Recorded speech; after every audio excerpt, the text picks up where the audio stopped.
आज आप टिंडे की सब्जी मेरे तरीके से बनाकर देखिए। घर में सब लोग उंगलियां चाट कर खाएंगे और इसे बनाने में मेहनत है बहुत कम और बहुत जल्दी बन जाती है।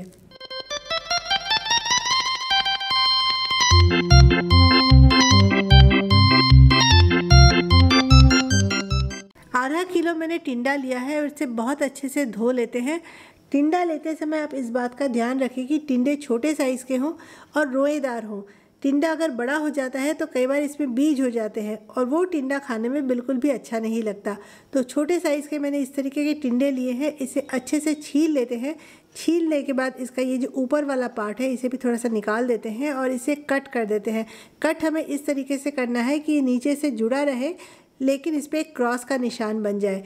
तो बस इसी तरीके से हम सारे टिंडे को तैयार कर लेते हैं। ऐसा करने से टिंडे में मसाले अच्छे से पेनिट्रेट होंगे लेकिन टिंडा हमारा साबुत ही रहेगा। टिंडे के ऊपर मैं डाल रही हूँ थोड़ा सा काश्मीरी लाल मिर्च पाउडर, थोड़ा सा हल्दी पाउडर, थोड़ा सा नमक और 1 चम्मच भुना हुआ बेसन, और इसे हम अच्छे से टिंडे पे लगा देंगे ताकि सारे मसाले अंदर पेनिट्रेट हो जाए। और टिंडे को हम किनारे रख देते हैं। रेसिपी अगर आपको पसंद आ रही हो तो रेसिपी को लाइक और चैनल को सब्सक्राइब करना बिल्कुल मत भूलिएगा। मैंने एक प्रेशर पैन लिया है और इसमें मैं 2 चम्मच तेल डाल रही हूँ और अब इसमें डाल रही हूँ 2 इलायची, 2 लौंग और थोड़ी सी दालचीनी और आधा चम्मच जीरा और 1 हरी मिर्च को बारीक काट कर। जब ये सारी चीज़ें पक जाए तो 2 छोटे साइज़ के प्याज को मैंने बिल्कुल बारीक बारीक काट लिया है, इसे इसमें डाल देते हैं। प्याज को हम अच्छे से भूनेंगे। फ्लेम हम मीडियम रखेंगे। जब प्याज गोल्डन ब्राउन कलर के हो जाए तब इसमें हम 1 बड़ा चम्मच अदरक लहसुन का पेस्ट डाल देंगे और अदरक लहसुन का पेस्ट डालने के बाद भी हम प्याज को करीब 1.5 से 2 मिनट तक और भूनेंगे।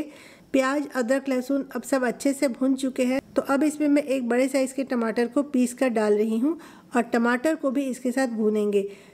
फ्लेम अभी भी मीडियम रखेंगे लेकिन टमाटर डालने के बाद हम थोड़ा सा नमक डाल देते हैं। ध्यान रखिएगा कि थोड़ा नमक हमने टिंडे में ऑलरेडी डाल दिया है, तो यहाँ हम सिर्फ मसाले के लिए ही नमक डालेंगे। नमक डालने से टमाटर अच्छे से गल भी जाते हैं और बहुत अच्छे से भून जाते हैं।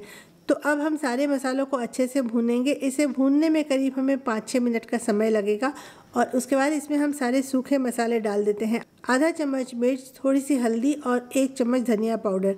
सूखे मसाले हम बाद में डालते हैं ताकि मसालों का फ्लेवर बना रहे और सारे मसालों को हम अच्छे से भूनेंगे जब तक कि थोड़ा सा तेल अलग सा होने ना लगे। अब इसमें हम 1 बड़ा चम्मच दही को अच्छे से फेंट कर डाल देंगे। दही डालने के पहले गैस का फ्लेम मैंने एकदम लो कर दिया था और दही जब थोड़ी गर्म हो जाए तब तक हम गैस का फ्लेम बिल्कुल कम रखेंगे या आप चाहें तो बंद भी कर सकते हैं। अब दही को इन मसालों के साथ अच्छे से मिला लेते हैं और सारे मसालों को हम थोड़ा सा और भूनेंगे। एक छोटी सी बात आपको याद दिला दूं, मंडे, ट्यूसडे, वेडनेसडे और सैटरडे को आता है मेरा कुकिंग वीडियोस और फ्राइडे को आता है मेरा ट्रैवल वीडियो और मैं अपने सारे वीडियोस बहुत दिल से बनाती हूं और मुझे उम्मीद है कि आप भी इसे दिल से देखना ज़रूर पसंद करेंगे। So please stay tune for all days of the week. 2-3 minute और भूनने के बाद आप देखिएगा कि सारे मसाले अच्छे से भुन चुके हैं। तो अब इसमें हम टिंडे को डाल देते हैं और टिंडा डालने के बाद इसे हम 2-3 मिनट और भूनेंगे ताकि मसालों का सारा फ्लेवर टिंडे में आ जाए। और उसके बाद जिस प्लेट में मैंने टिंडा रखा था उस प्लेट को थोड़ा आधा कप पानी डालकर धोकर उस पानी को भी इसमें डाल दे रही हूँ। ज़्यादा पानी हमें नहीं डालना है, हमें बहुत हल्की सी ग्रेवी चाहिए। और पानी डालने के बाद इसे हम एक बार अच्छे से चला देते हैं और फिर हम प्रेशर कुकर का ढक्कन लगा देते हैं। प्रेशर कुकर में हम सिर्फ 1 विसल आने तक इसे कुक करेंगे और उसके बाद हम गैस का फ्लेम बंद कर देंगे और प्रेशर कुकर को अपने आप ठंडा होने देंगे। प्रेशर कुकर हमारा ठंडा हो चुका है, चलिए खोल कर देखते हैं।